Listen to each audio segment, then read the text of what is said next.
Our club has always been a forum for public figures, thought leaders, and decision makers to share their ideas. Here, we offer access to dynamic political, business, and public personalities. We are dedicated to encouraging debate on the issues that matter to this city, this province, and this country. The Canadian Club is one of the most important podiums anywhere in the world that a Canadian can speak to, tell Canadians what it is that they think, develop those thoughts. And so I want to thank you for that very, very much. Please join me in thanking our esteemed panelists today.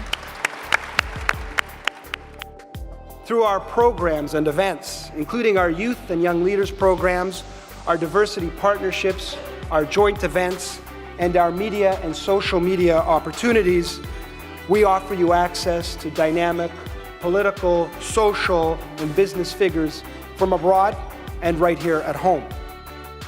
The platform from which the eloquence of Canada has flowed all of that time, whether it be business, education, politics, sports, arts, and culture. If someone wants to say something to Canadians about this country and about the future of this country, this is the venue you choose.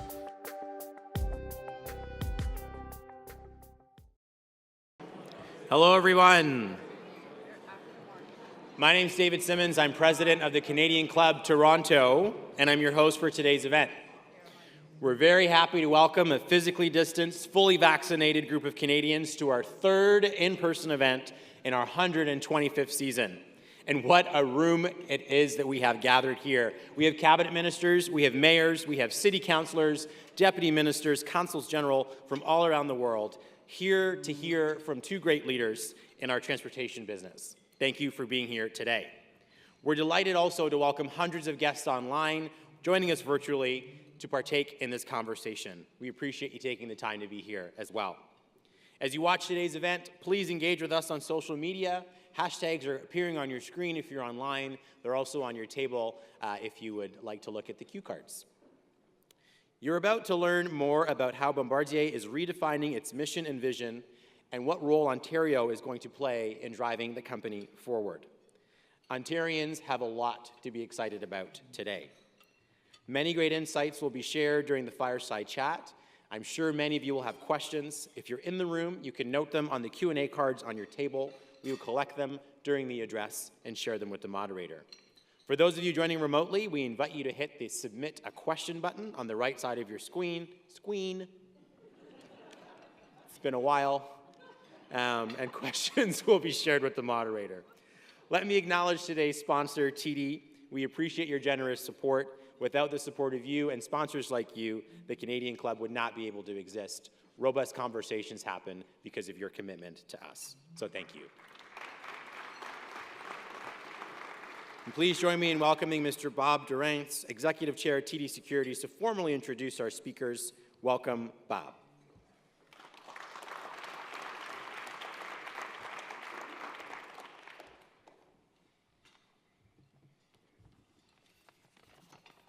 Thank you, David.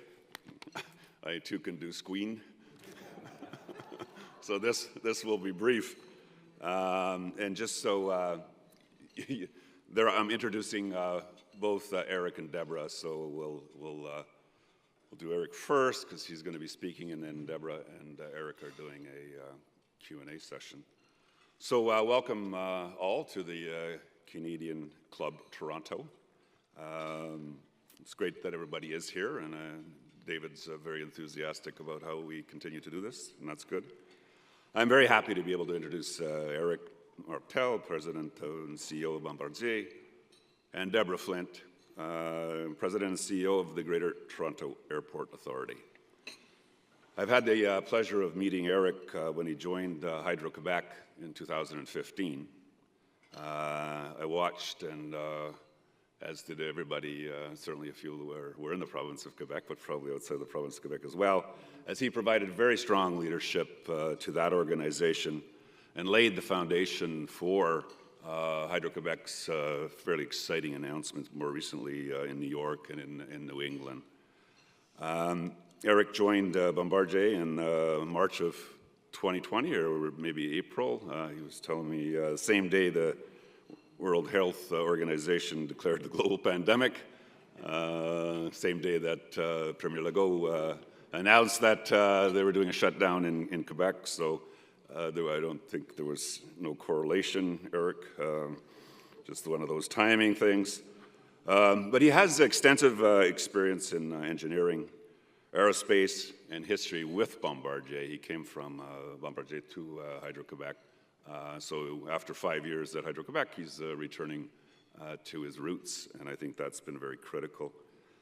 He's been working on refocusing the company, building the company, and laying the strategy out for future growth, and I'll leave that up to Eric to talk about. I know we're looking forward to hearing the Bombardier story, Eric, your transition to a total aviation-focused company, aviation both building and service, with a vision for the future. So, bienvenue à Ontario. Merci d'être ici aujourd'hui. That's my equivalent of squeen. And we're equally pleasured to have Deborah Flint here as well, President and CEO, as I mentioned, of the GTAA. Her leadership began as well at the GTAA at the beginning of the pandemic. She has led Pearson admirably during this period, which has been very difficult, and Pearson, or the airport, has overall been awarded the Healthy Airport Program. Won an award, I should say. Prior to this, she was the CEO of Los Angeles World Airports, 24 years of experience serving in executive roles in the aviation industry. She served on the board of the Federal Reserve Bank and is a director of the Honeywell Corporation. So please join me in warmly welcoming Eric and Deborah.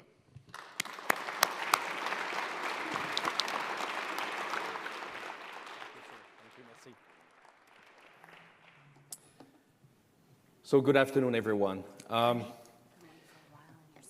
My colleague and I are delighted to have you with us today. As it's been a long time due, probably, that a CEO of Bombardier came here to Toronto to talk about the business. Actually, we're trying to, go back in history. That's probably 15 years or more. But we're delighted because we do have a very strong presence here. Our facility has about 2,000 people in Downsview today, and as you know, we're moving to the Pearson Airport sometime in 2023. Actually, this morning, we'll talk about it later. We were on the site, witnessing the construction that is progressing extremely well. Before I get started, I'll play a small video which basically pictured the Global 7500, which we are actually building here. And the Global 7500, we have to be all together very proud. This is the flagship airplane, not just of Bombardier, but this is also the flagship airplane of the entire business traveling industry. This is the airplane that goes further, higher, faster than any other airplane.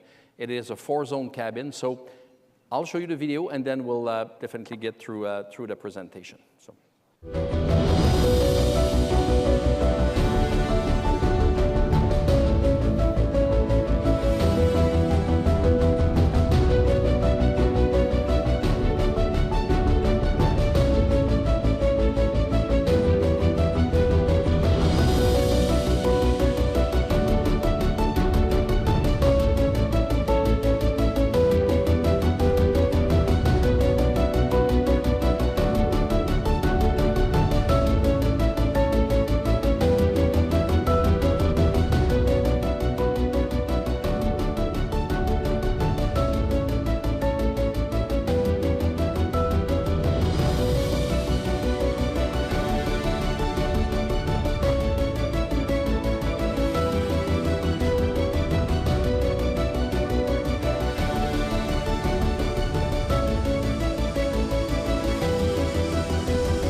Thank you.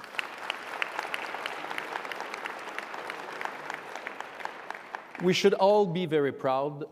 As I said, we're building this airplane here in Canada. And I always like to say that there's probably 5 countries in the world that can build an airplane from A to Z. There's not that many, and we are one of them. And also, if you're interested to buy one, we can take order right after launch.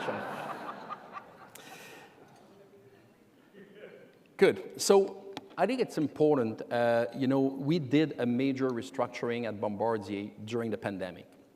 And I think everybody were focused on their TV watching the different stats. So maybe, we thought it was a good thing to refresh everybody's memory in terms of where we are today. But Bombardier today is a leading company purely in business jet aviation, a pure play. We don't, manufacture airplane anymore for airline like we used to. We're not in the train business anymore, so if there's an issue here in Toronto about the train, don't call me, I cannot do anything anymore. And we have a fully refreshed portfolio going into, right now. So we have this airplane that we just talked about. We have announced a month ago our new Challenger 3500. We still have 13,000 people in our company today. 2,000 of them are here in the Greater Toronto. But also, we always like to say that probably for every one of our employees, there's an employee at one of our suppliers. So probably the impact of being present here is about 4,000 jobs. And as you know, they're well-paid job. We'll come back on that.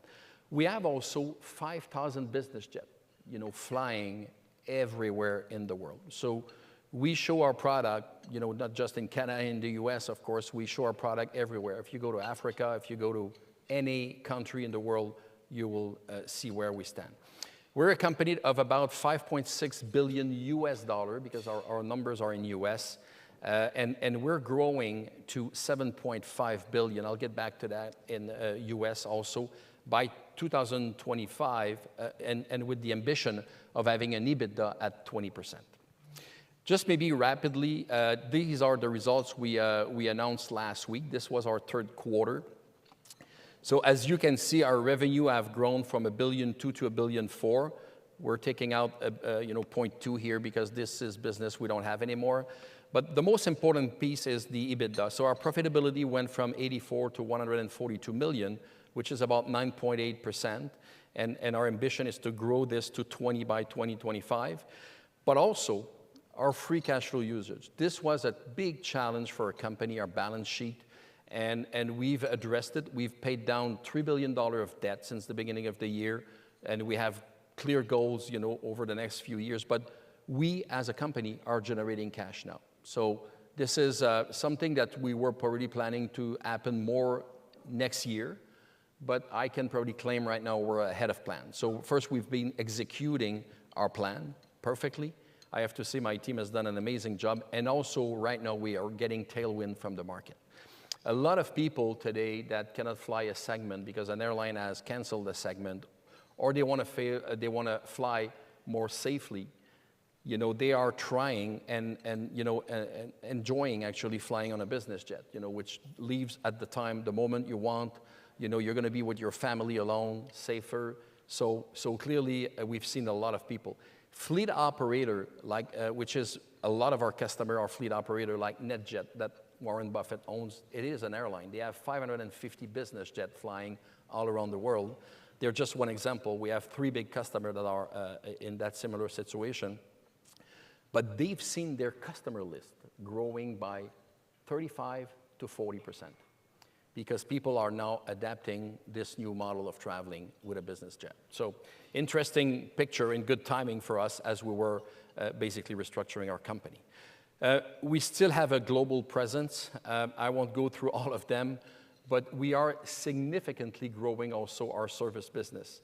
To achieve our 7.5 billion of revenue by 25, we're going to grow the service business, which is a very lucrative business for us, from $1.2 billion to $2 billion US. So you can see here we have a spread, we have a presence on all continents, we have facility, and we're building in our service business today new facility. We are actually now finishing the building of a huge service center of about 400,000 square feet in London. We have 1 building in Australia, we have actually quadrupling the space we have in Fort Lauderdale in Florida. So a stronger presence clearly all around the world, and this is happening as we speak. Actually, also the one in Singapore is quadrupling. So I was there when we started that facility in 2011 and 12, and today it's been very successful. And I know that there's some people from Singapore here today, but we've been building and growing that facility quite significantly. So one question that I get all the time is, okay, Bombardier is doing business jet, but who is your competitor? Who are your competitor? If you look at the first 9 months of this year, and you look at the market share of the deliveries, so we, Bombardier, delivered 25% of the airplane this year in the market that we're competing in. Gulfstream delivered 24, Textron 23, Embraer 16, okay, and then you see the others. Even Dassault, which used to be a big competitor, is only 4%. But I think also one of the reasons why we did, and we've announced last year in our restructuring, that we were not going to produce the Learjet family anymore, so we're melting down that production line in Wichita. And the reason is that, you know, the medium and large segment represent 90% of the revenue of the whole business aircraft world. So if you look at it by revenue and not by deliveries, you look at Bombardier, we're 39%, and Gulfstream 37%. So between us and Gulfstream, we are the two dominating players. We're pretty much 75 to 80% of the whole business aircraft market with the medium and large segment. So we're in a unique position. You know, we are, with Gulfstream, the two biggest players out there in business jet, and we have an amazing product portfolio to be able to compete. And this year, clearly, we've been revamping our backlog. You know, we've been filling backlog, which was a problem for the last 5 years, but clearly over the last years, we've been in a position to have quite extensive backlog, which brings stability and visibility on our business. And if you look at the in-service fleet, the pie chart to the right, clearly our fleet is about 5,000 airplanes, which is about 31% of all the airplane flying in the medium and large segment. And again, you see those circles. I won't get into all detail here, but Bombardier, in terms of presence, we're everywhere in the world. And you can see that we're either number one or number two.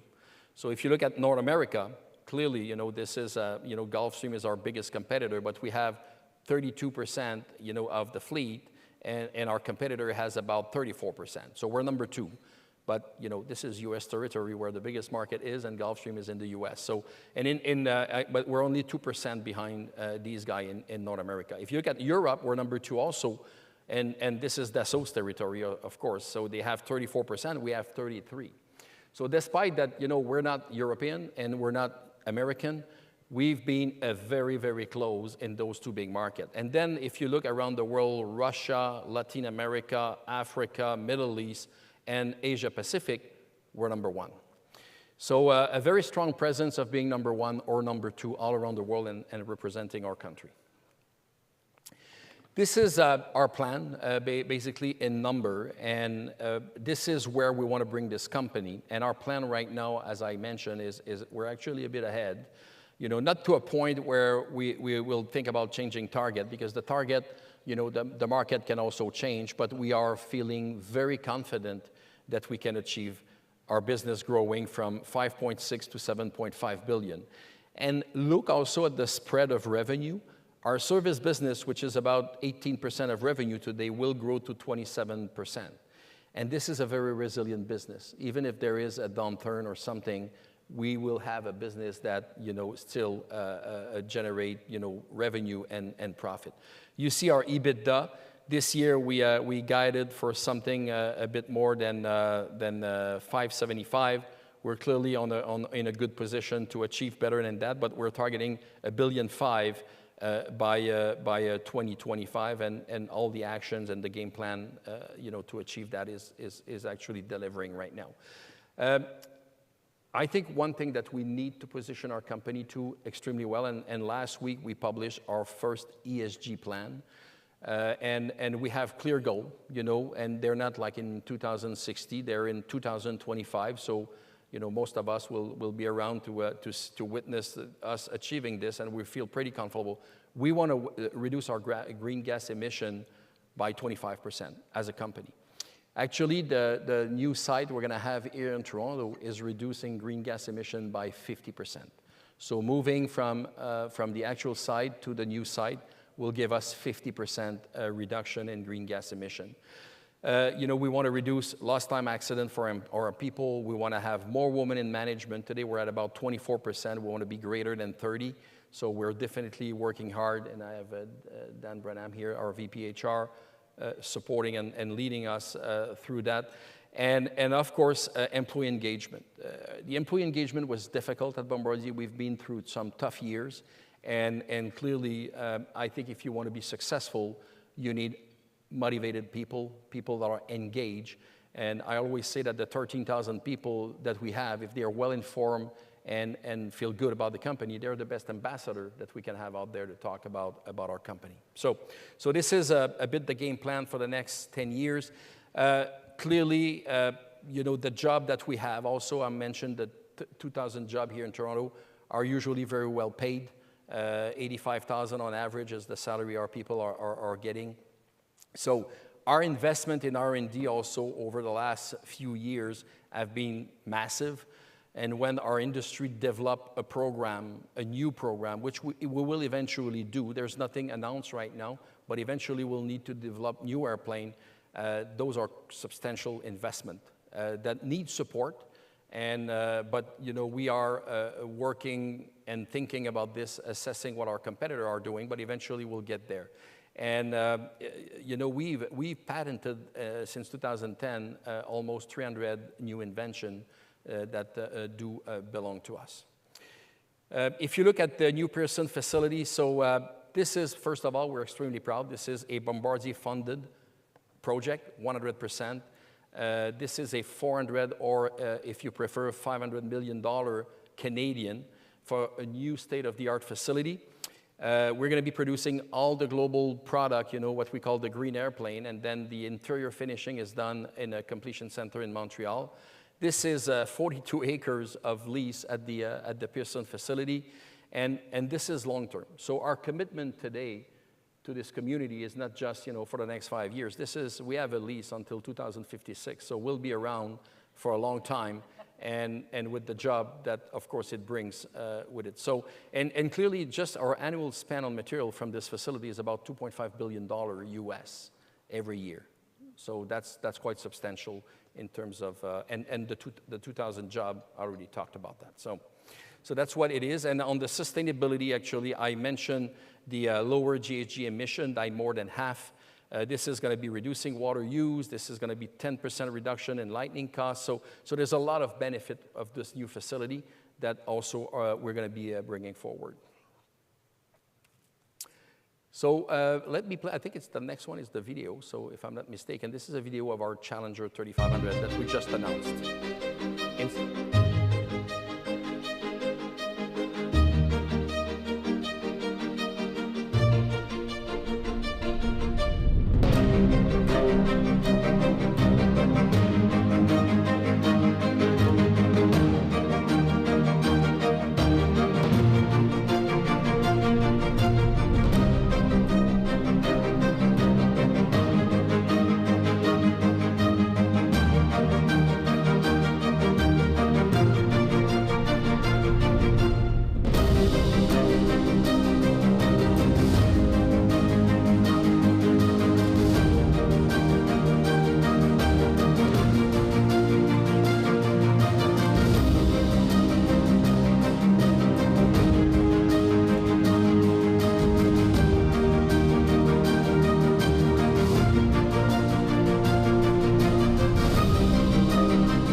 So this airplane, that we call the Challenger 3500, is a derivative of an airplane that was initially called the Challenger 350 and developed in the early 2000s.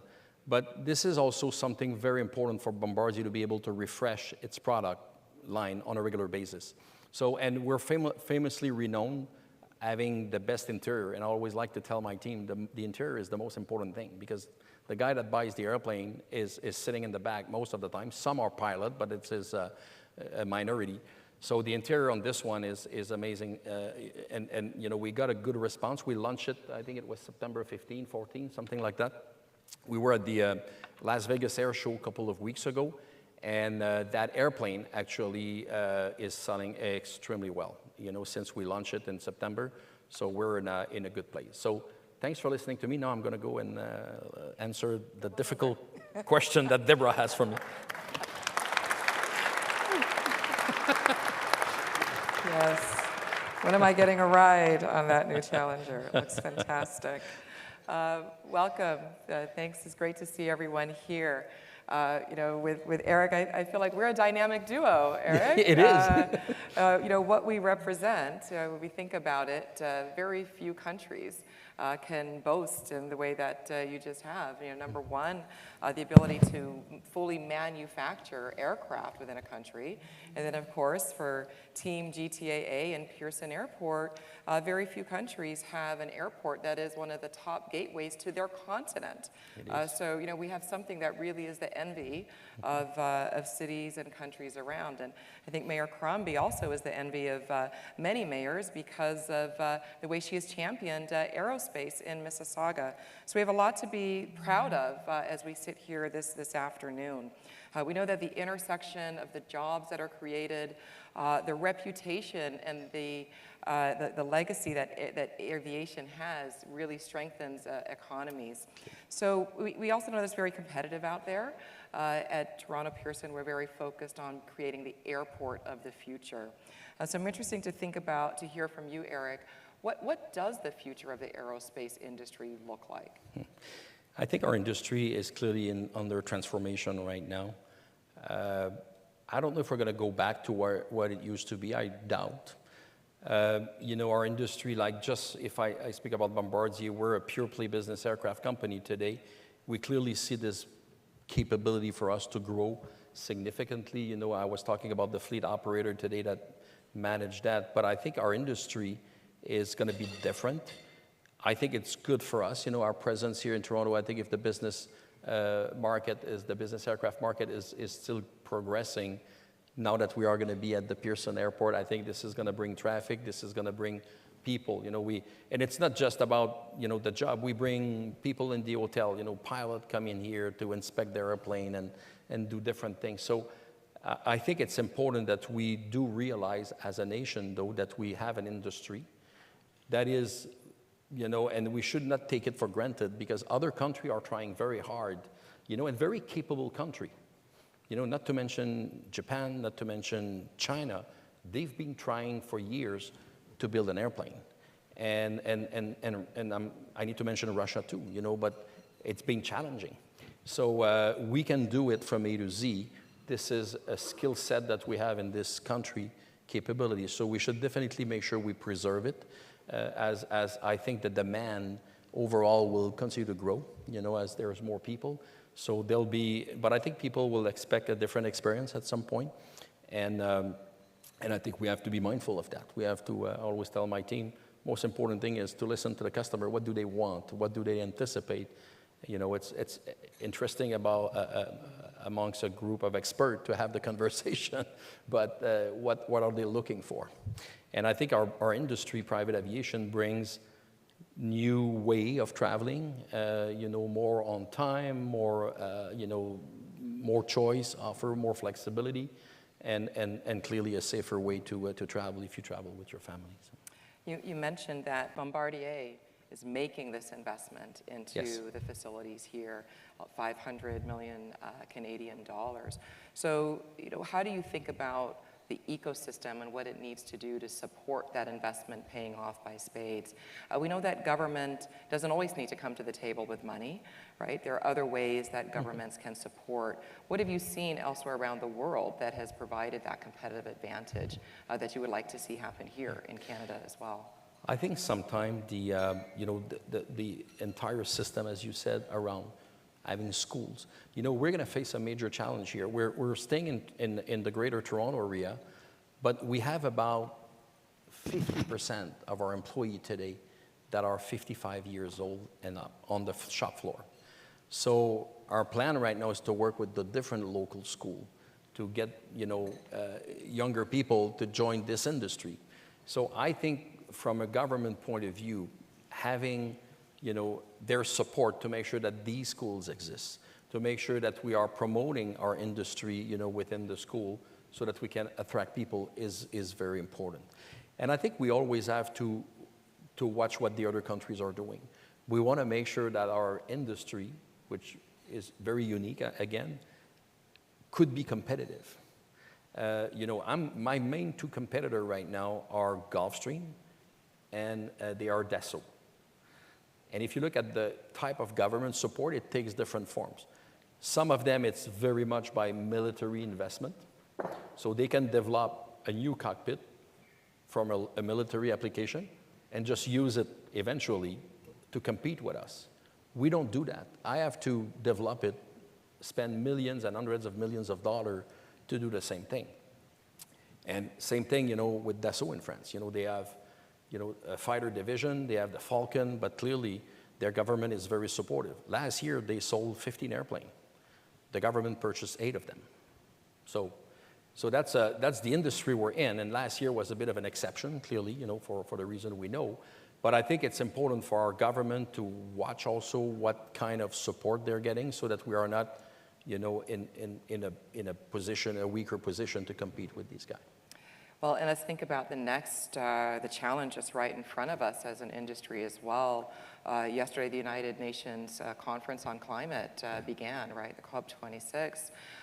For us at Toronto Pearson, we've had a very strong history of investing in emission reduction programs at the airport. And this is a very important change for the industry. You laid out some very lofty goals, ones that are very quick and they're demonstrable, which is very important for the entire ecosystem. What do you see as necessary for the aviation sector to be not just perceived, but to be actually cleaner and greener? What's the ecosystem? What's the support needed to make that transition? So I think it starts, and that's what we publish, our ESG plan. But this is what we do control, as a company. So make sure we're heating our facility, with more efficiency, producing less emission. But at the same time, we're part of a global industry. And we all know any airplane, create emissions. So one of the things that Bombardier is doing, there's twofold. First, we are leading an effort right now in our industry to make sure that sustainable fuels are available. Because we all know that, first of all, on any of the Bombardier airplane today, you can, fly these airplanes using these sustainable fuel, which will reduce your emission right away by about 30%. So then the question is, why is not everybody doing that? So they're more expensive, those fuel to use, and they're just not available. It's very difficult. There's very, very few airports in the world where even if you want to say, is there any sustainable fuel around here? Most of the time, the answer is no. So clearly, I think we are pushing very, very hard our industry. We signed up last week, 2 weeks ago with Signature, which is an FBO well-known. They do exist in most of the airports in North America, to have a partnership with them to make sure that this sustainable fuel become available. Because if everybody would fly, with sustainable fuel tomorrow, we could save right away our industry 30 to 40%. But the demand is not orchestrated. There's a lot of work to do, but we could get there. The second thing we do at Bombardier is, right now I have to say that more than 90% of our R&D budget is focused on the airplane of the future. How is it going to look like? So we feel that we could get, just by changing the shape of the airplane, another 15, maybe 20% less emission by by improving the shape of the airplane using less fuel, plus if you put the sustainable fuel on top of it. So our industry is not at the end of the road here. We have a lot of capabilities and a lot of things we could do together.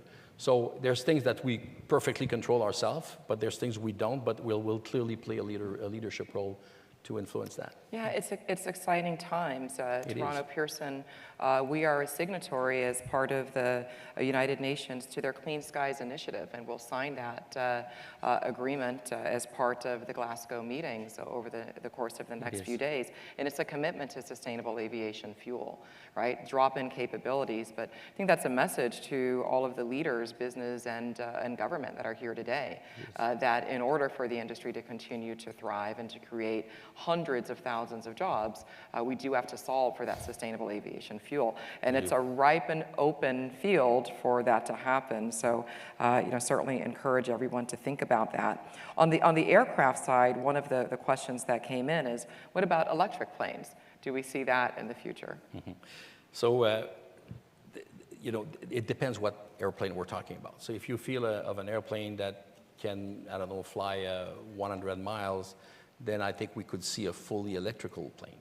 But if you think of an airplane like we do make at Bombardier, that flies 17 hours or something like that, so you can fly from Australia to the US, we're very far from that. Okay, so there's no technology today that may even, I know that people would prefer me to say that but this is the truth. If you look at the real expert, the engineers that we have, you will put a lot of weight with batteries or fuel cell or whatever the technology you're looking into on the airplane, making this impossible. So this is really a lot of work still have to do.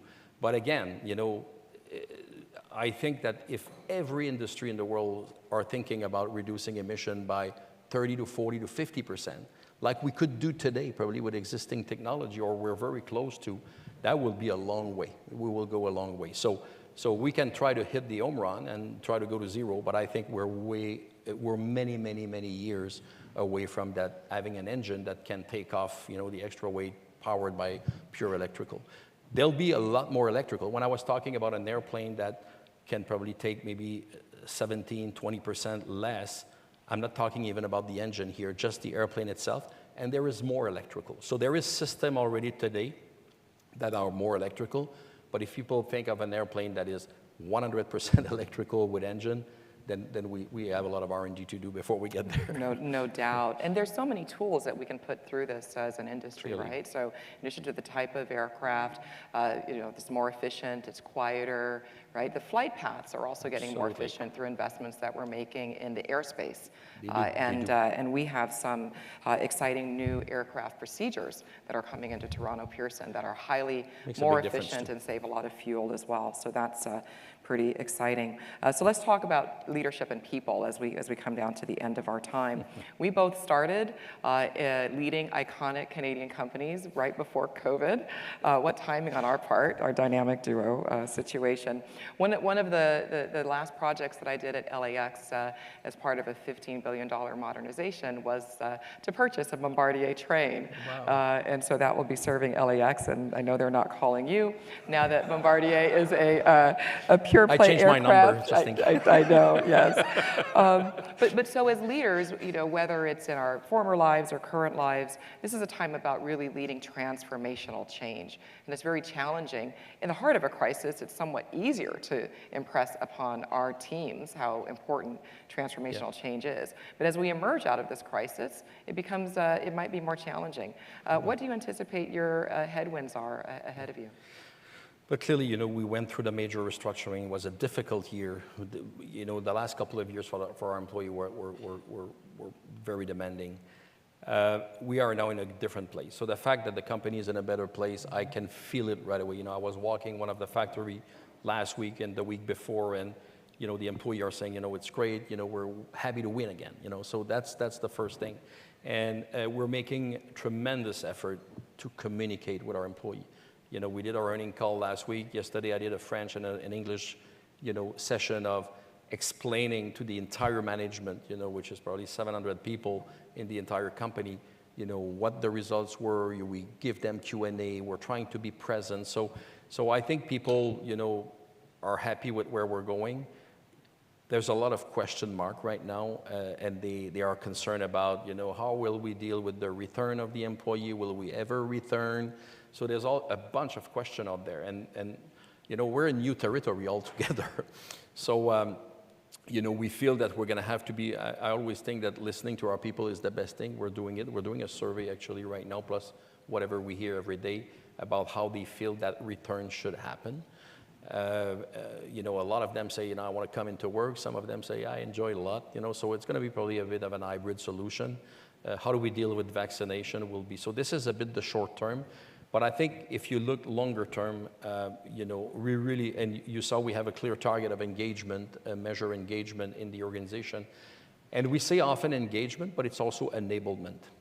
The enablement of our people is important. There's nothing more frustrating for an employee to come into work in the morning and not have the right tools or the right system or the right this and say, I could do it in an hour and now it takes me 8 hours. So our employees don't like that. So it's very important that we do enable them. We provide them the right tools in all sense and make sure that we listen to them. So I think also there's I was talking about the retirement and everything, the demographic that we have. This is another major challenge we're facing. And the new people coming in will have different expectation. I was traveling with my team last week, 3 weeks ago, in the US.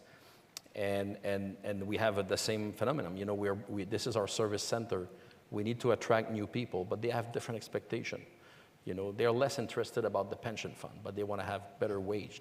So we have to be, as an organization, enough flexible to listen to what they want. And very often within the envelope that we have, we can manage.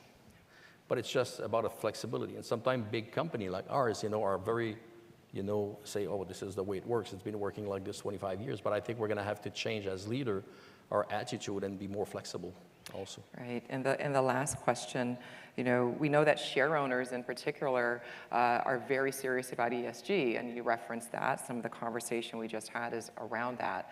And it's with the expectation that companies that are more diverse actually perform better. Right?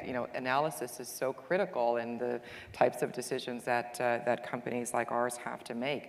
And so the prism, you have to have that diverse element in order to make great decisions and get varying perspectives. But as an industry, it's very challenging. People oftentimes are not even aware of the types of jobs and opportunities that are available in our sector. Lastly, how would you view the progress of the industry of Bombardier to becoming more diverse? And what can everyone in this room do to help contribute to Progress have been too slow, I think. Progress have been too slow. I don't think we're tapping into all the talent that could be accessible. So one of the things we're doing at Bombardier is we bring every year now 1,000 interns. And we're making sure that the intern represent much better, the population that we're in, and I think it's been very successful. And actually, the level of retention of those interns is very strong. So we were aggressive, but I think people come in, they work for a semester with us, they like it. Sometimes they say, it's not for me, but most of the time they say, I'd like to come back. And it's an opportunity for us to see how they're doing and to make sure that if there's a good match there on both sides, then I think we can offer them a tremendous career in our company. A company of our size, there's a lot of things you can do. If you want to work internationally at Bombardier, that's pretty easy. You've seen the map earlier. You can have an international career. If you want to be in sales, you want to be in finance, so there's a lot of possibility about all the things we can offer. So I think it's going to be important over the next coming years that we spend time, with, the different schools. I'm thinking university also, but college also for technician, to make sure we understand what they want and make sure that we are prepared and ready to have them joining. Different and diversity will be key. It's actually, and I think we need, one thing that we're pretty clear is we'll need immigration also to support us. Otherwise, I think we're going to have a huge challenge. And it's not just here in Canada, by the way. I see the same thing in our U.S. factory. Yeah, indeed. As we close, there is it can seem like these problems are so big and beyond any of us, and you have to be the CEO that has a 1,000-person intern program. But actually, can you start with just one, right? One intern. Absolutely. Each person has the ability to take one action, 5 or 10, and those can make existential differences for our competitiveness. It's a historic day for us today to celebrate Bombardier's investment here at Pearson in Ontario, in Toronto, and Mississauga. And so, thank you for that. It's been a pleasure to have you. Thanks, Deborah. It was a pleasure to you. be with you today. Thank you. Thanks, everybody. Thank you. Good pleasure. Thanks.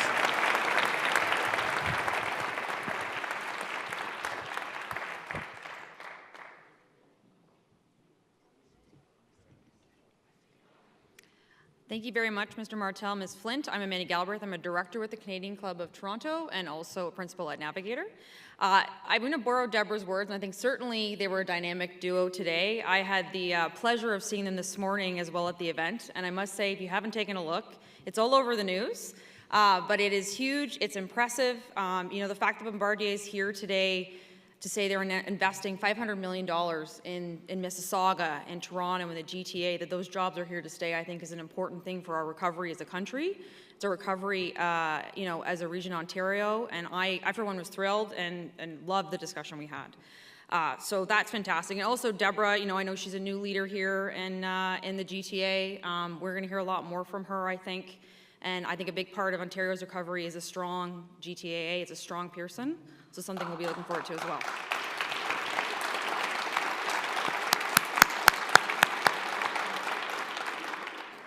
All right, some housekeeping. So before we close, I would also like to extend another thanks to today's sponsor, which is TD. Thank you very much for that. Let me also take this opportunity to invite our audiences to join us for our next event tomorrow, Wednesday, November 3rd. We will discuss what's next for cryptocurrency with an esteemed panel of blockchain founders and thought leaders led by Alex Tapscott, Managing Director of 9 Point Partners. And on Thursday, November 4th, we will celebrate Financial Literacy Month, something I'm not familiar with, but I will be tuning in to figure that out, with a brilliant panel of financial experts who will discuss the financial challenges Canadians are facing, some amazing solutions that are coming to the fore, and the need for a comprehensive national strategy. We hope you can join us for both of those virtual events. You can tune in from your pajamas, which I do quite frequently nowadays. All right, let me conclude our time together by thanking livemeeting.ca, Canada's online event space, and VBC for live streaming today's event. Thank you for being here with us today. Those joining us online, we appreciate your continued support of the club. Take care and stay safe. Thank you.